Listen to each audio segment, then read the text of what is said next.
to my video. So, ayan. Ito yung pinuntahan namin noon sa Baras Rizal, yung The Mangrove Trees. So, ayan. Nagustuhan ko siyang i-share kasi sobrang ganda. Para kang nasa Korea. So, makikita nyo naman yung mga puno. Sobrang maganda yung pagkakatanim niya. So, ito yung pasyalan. Isa sa mga pasyalan sa Baras Rizal.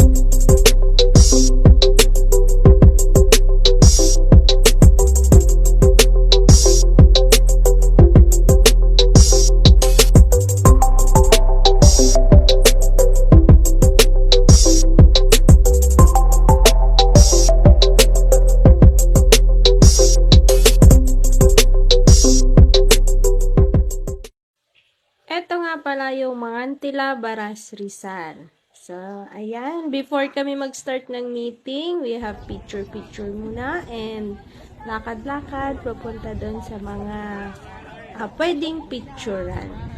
Ayan guys, tingnan nyo yung mga susunod namin pupunta. Hi! Bountiful! Ano na may sasabihin tayo? Welcome to...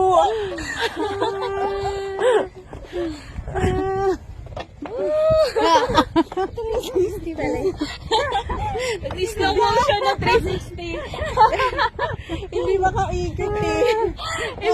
So, ayan nga, after namin mag-video, ayan, naglakad naman kami papunta din sa ibang pasyalan.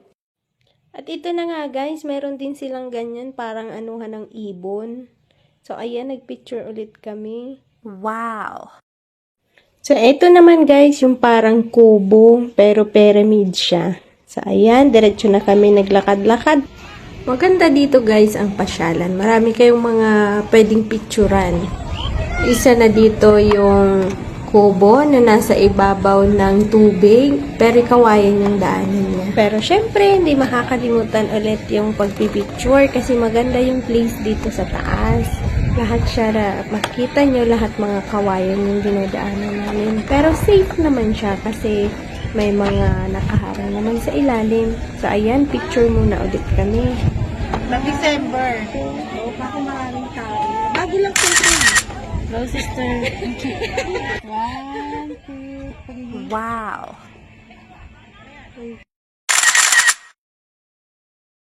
Woo! Wow! Nga pala, after namin mag-picture, nagdire-diretso na kami maglakad-lakad dito ulit sa kawayan na daan. So, makikita nyo sa dulo, maraming mga ilog. Pwede kayong magsakay dito ng balsa. Pero kami, hindi kami nagsakay ng balsa. Ayan, nag-enjoy lang kami sa pagpipicture kasi maganda yung tanawin. So, ayan, pwede rin ninyo i-visit itong place na ito. Bayad lang yung entrance niya. Siguro 20 pesos. So, the rest, libre na siya. Tapos, meron silang restaurant sa loob. So, ito rin yung daanan pabalik. Pwede ka rin dyan dumaan papunta.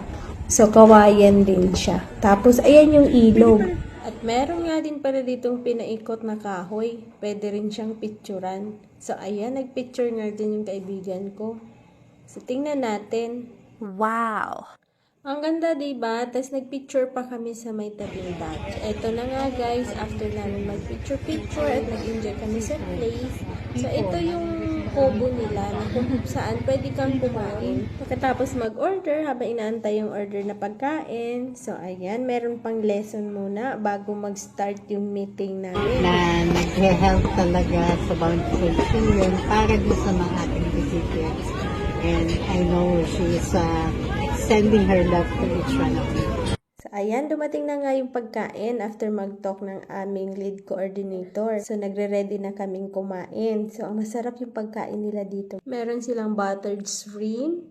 So, ayan, ang lalaki ng mga shrimp nila. So, yummy! At meron din silang patatim. Sobrang crispy yung pata nila.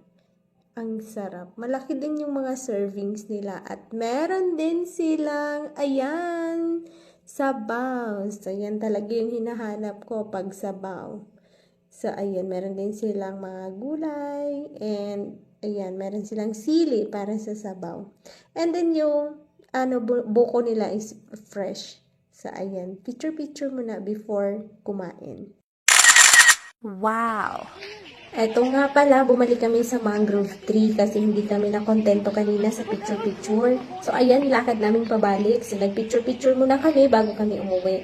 Hanggang dito lang po ang aking video. Maraming salamat po sa mga nanonood. At please don't forget to share and like my video.